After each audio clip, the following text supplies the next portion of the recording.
Hello, my name is James Grant. I'm from Milwaukee, Wisconsin, and I work for Community Phone, America's friendliest cell phone company. We're in Cambridge, Massachusetts, and this is our service center. Come check it out.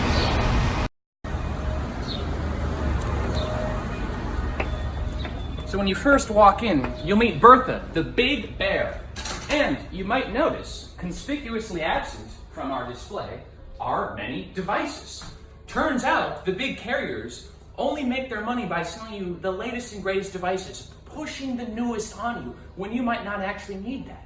And instead, we have a history of the display of communications. There's Alexander Graham Bell and Thomas Watson featuring the first phone call. So customers come in here, it's a low pressure atmosphere. We serve them coffee and tea, and we give them a menu for phones that they would like to see of all device generations and of all compatibilities, going back as far as the iPhone 5S, which they won't sell lest they cannibalize their revenue. And unlike these other phone companies, as you can see on the map back here, what we do is we aggregate the existing coverage that you already have, Verizon, Sprint, AT&T, and T-Mobile, and we put you on the plan with the best gigabyte, the best minute, the best text message for you. And so that might mean if you have a college student living in Georgia and you're up here in Cambridge, that you can split the difference and put her, if it happens to be that she only gets Sprint coverage down there and you only get Verizon here, you get the single bill and you both get the best coverage with the best price. And so customers come in and they sit and we activate them on a plan. So it's the exact same coverage that you already have, just cheaper and with instant American customer support. And all the plans are month to month, and we don't track you. All the other phone companies are selling actively your location data to advertisers, whether you know it or not. And we prevent that from happening. So we are asking for $600,000 for 10% of the company. This is John.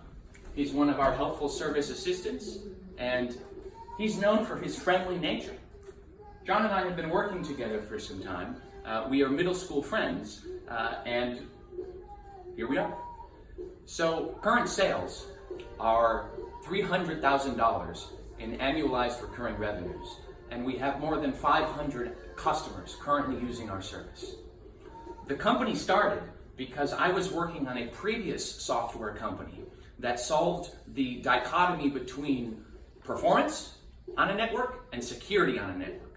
It was called Caffeine, and we made the fastest HTTPS for iOS and sold that to big apps. But while I might have seen that as a security product, the apps were only buying it due to its causal nature in improving revenue. And in frustrated that apps were causing users to spend many, many dollars on all of the ads and all the trackers that they stuff into the applications unbeknownst to people, we were interested in delivering those benefits in a more direct and streamlined way to people directly. And we sort of exploded in frustration because the final straw, our granny, lovely woman, Catholic and from Northern Scotland, emigrated here and has, of course, like most of our grannies, not the deepest familiarity with technology, and her phone company did not make that easier. In fact, they made it worse. They would constantly harangue her and imply that she didn't understand what she purchased or that she might not actually be up to speed with how it all works. But like most people her age, it was actually just a lack of confidence and not a lack of competence. She's more than capable of understanding all this. So what we do now is we make it easy for her to ask questions. And that sparked the genesis of this company. And in fact, we are the first bootstrapped virtual carrier in the history of US Telecom, having raised no money to get a contract in place.